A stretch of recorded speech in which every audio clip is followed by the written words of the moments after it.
Let's do a garden haul to see what I picked up from Home Depot today for our edible landscape. No, this isn't sponsored. Please make sure to stay till the end so you can see how much everything was. Welcome to Sweet Poppy Homestead. For those of you who don't know, my name's Jess. We are a family of 5 growing lots of food here in the suburbs of Southern California in Zone 9B. I'm here to show you that you can grow lots of food in a small space. We are always adding on to our edible landscape, so make sure to subscribe so you don't miss out. We have a lot of projects coming up. I also make handcrafted, eco-friendly, organic lotion sticks, deodorants, balms, lip balms, salves, and more. So I'll leave a link below so you can check that out if you'd like to support Sweet Poppy Homestead. All right, let's get into it. But first, please like and subscribe, and thank you. All right, Home Depot haul. First off, I got this adorable Bing cherry tree. This is a dwarf variety and it's self-fertile. And I got this thinking it grows in Zone 9B. On the way home I realized why I haven't bought Bing cherries before, and that's because they don't grow in Zone 9B. The highest level for zones is Zone 8. However, I do think I want to keep this. I've never tried to grow something outside its zone, so let me know if you've done this before and if you were successful. You know, I like a challenge, so we'll see how this goes. We have several big pots that we have empty right now and available to add fruit trees in, and I'm going to put this in one of our big beautiful pots because this does well in containers. So this will be an experiment and I'll let you know how this goes. So dwarf Bing cherry tree. Next I have 2 heritage raspberry plants. We have several of these already. They are under a year old, but you can never have enough raspberries, and my kids go through berries so quickly, and these were so beautiful and a decent price, so I thought we would add these in as well. We have several garden beds that we built. Some of them are behind me here, and on this side as well. So we're gonna add these to one of the garden beds that's empty. And I think I'm gonna grow these with some of the zinnia flowers and maybe some strawberries as well for ground cover. And anything I'm getting, I'll make sure to update you and show you where we're adding it. So that'll be a different video. Yeah, heritage raspberries, they're really good. Next, oh my gosh, it's so windy out. My hat's flying away. Next we have the Venus flytrap. I've been wanting to get this for about a year now. I'm just gonna take this off.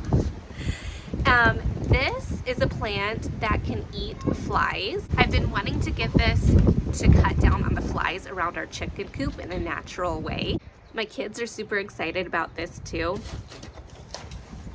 You can see the little fly traps right here. So the bug lands on them and then they'll close and digest them. You can grow Venus flytraps in zones 7 through 10, and these are originally from the Carolinas. This eats flies, but it also eats spiders, ants, beetles, and grasshoppers, so it's supposed to be great for pest control. I'll let you know what I think. I think this plant is so fascinating, and I want to learn so much more about it. If you want me to do a video on this plant, let me know below. I also got these strawberry roots. So this is a bag of 10, and these are the Sequoia variety. If you know me, you know I love strawberries. We have them all over the yard, but I think for these, I'm gonna add these maybe around the raspberries, but also I'm experimenting with edible ground covers under lots of our fruit trees.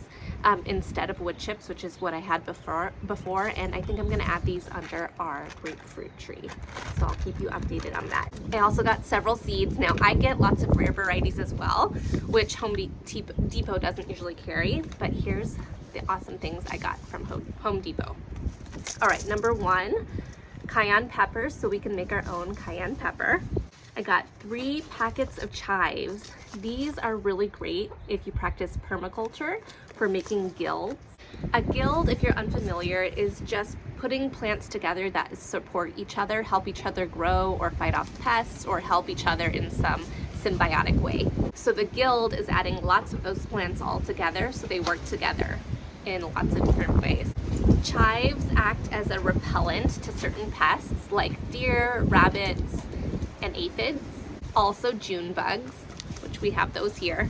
They also act as like a dense mulch, and when they break down, they help with the soil health. And they create a ring around the tree that suppresses weed growth, because if you don't have something growing somewhere, you will get weeds. You might as well just be growing something you like. So since we're planning to get lots of different fruit trees coming up, we have a lot of fruit trees already. If you're interested in what we're growing, I'll leave that link here. But I love chives, and our chickens, where we put them, we had some chives, but they ate them all up. So I'm excited to get these back in the ground as well. If you're interested to learn more about guilds and permaculture, I'll leave the link of one of my favorite books below, and also I can make a video, so just let me know. We got a couple different flowers, zinnias, which are great for the summer. They really like the heat here, and we got all different colors. And then also chamomile. We make tea with this. If you've never had chamomile tea from home, the flowers smell like little green apples, and it smells so good and it tastes so good. It's very different than something you would get in the tea bags. I also got some thyme and some mint for ground covers. 2 types of cucumber, so lemon cucumber. These are for eating out of hand. They're one of my favorites. And then also some for pickling. For green beans, I got some Cherokee wax beans, the yellow kind. I also got some eggplants. So here's how much everything costs. So the seeds ranged between $2.49 and $2.99. This cherry tree was $32.98. So these 10 strawberry roots was $4.98. This fly trap was $6.98.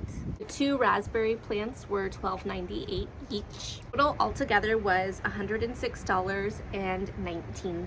Thanks for watching. Let me know what you think of my haul. I want to hear what you are getting for your edible landscape, and please make sure to subscribe if you don't want to miss out. We're going to be adding on a lot of edible produce, lots of fruit trees, and if you want to see where we're putting them and what's going on, we are going to do a video on that. Thanks for watching. Happy gardening, everyone.